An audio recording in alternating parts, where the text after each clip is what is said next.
जटायु का रावण को समझाना। जटायु उस समय सो रही थी। उसी अवस्था में उन्होंने सीता की वह करुण पुकार सुनी। सुनते ही तुरंत आंख खोलकर उन्होंने विधेय नंदिनी सीता तथा रावण को देखा। पक्षियों में श्रेष्ठ श्रीमान जटायु का शरीर पर्वत शिखर के समान ऊंचा था और उनकी चोंच बड़ी ही तीखी थी। वे पेड़ पर बैठे ही बैठे रावण को लक्ष्य करके ये शुभ वचन बोले। दशमुख रावण, मैं सनातन धर्म में स्थित सत्य प्रतिज्ञ और महाबलवान गृधराज हूं। मेरा नाम जटायु है। भैया, इस समय मेरे सामने तुम्हें ऐसा निंदित कर्म नहीं करना चाहिए। दशरथ नंदन श्री रामचंद्र जी संपूर्ण जगत के स्वामी, इंद्र और वरुण के समान पराक्रमी तथा सब लोगों के हित में संलग्न रहने वाले हैं। वे उन्हीं जगदीश्वर श्री राम की यशस्विनी धर्म पत्नी हैं। इन सुंदर शरीर वाली देवी का नाम सीता है, जिन्हें तुम हर कर ले जाना चाहते हो। अपने धर्म में स्थित रहने वाला कोई भी राजा भला पराई स्त्री का स्पर्श कैसे कर सकता है। महाबली रावण, राजाओं की स्त्रियों को तो सभी को विशेष रूप से रक्षा करनी चाहिए। पराई स्त्री के स्पर्श से जो नीच गति प्राप्त होने वाली है, उसे अपने आप से दूर हटा दो। बुद्धिमान वह कर्म ना करे जिसकी दूसरे लोग निंदा करें। जैसे पराये पुरुष के स्पर्श से अपनी स्त्री की रक्षा की जाती है, उसी प्रकार दूसरों की स्त्रियों की भी रक्षा करनी चाहिए। पुलस्त कुल नंदन, जिनकी शास्त्रों में चर्चा नहीं है, ऐसे धर्म, अर्थ अथवा काम का भी श्रेष्ठ पुरुष केवल राजा की देखा देखी आचरण करने लगते हैं। अतः राजा को अनुचित या अशास्त्रीय कर्म में प्रवृत्त नहीं होना चाहिए। राजा धर्म और काम का प्रवर्तक तथा द्रव्यों की उत्तम निधि है। अतः धर्म, सदाचार अथवा पाप, इनकी प्रवृत्ति का मूल कारण राजा ही है। राक्षस राज, जब तुम्हारा स्वभाव ऐसा पाप पूर्ण है और तुम इतने चपल हो, तब पापी को देवताओं के विमान की भांति तुम्हें ऐश्वर्य कैसे प्राप्त हो गया। जिसके स्वभाव में काम की प्रधानता है, उसके उस स्वभाव का परिमार्जन नहीं किया जा सकता, क्योंकि दुष्ट आत्माओं के घर में दीर्घ काल के बाद भी पुण्य का आवास नहीं होता। जब महाबली धर्मात्मा श्री राम तुम्हारे राज्य अथवा नगर में कोई अपराध नहीं करते हैं, तब तुम उनका अपराध कैसे कर रहे हो।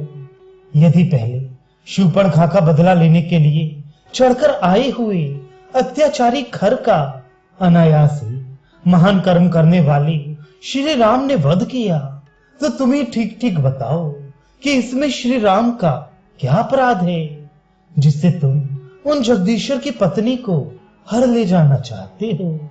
रावण, अब शीघ्र ही विधेय कुमारी सीता को छोड़ दो, जिससे श्री रामचंद्र जी अपनी अग्नि के समान भयंकर दृष्टि से तुम्हें जलाकर भस्म न कर डालें।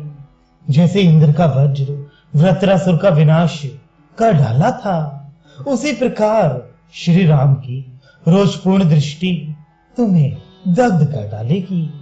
तुमने अपने कपड़े में विषधर सर्प को बांध लिया है, फिर वे इस बात को समझ नहीं पाते हो। तुमने अपने गले में मौत की फांसी डाल ली है, फिर वे यह तुम्हें सूझ नहीं रहा है। सौम्य पुरुष को उतना ही बोझ उठाना चाहिए जो उसे शिथिल ना कर दे, और वही अन्न भोजन करना चाहिए जो पेट में जाकर पच जाए, रोग पैदा ना करे।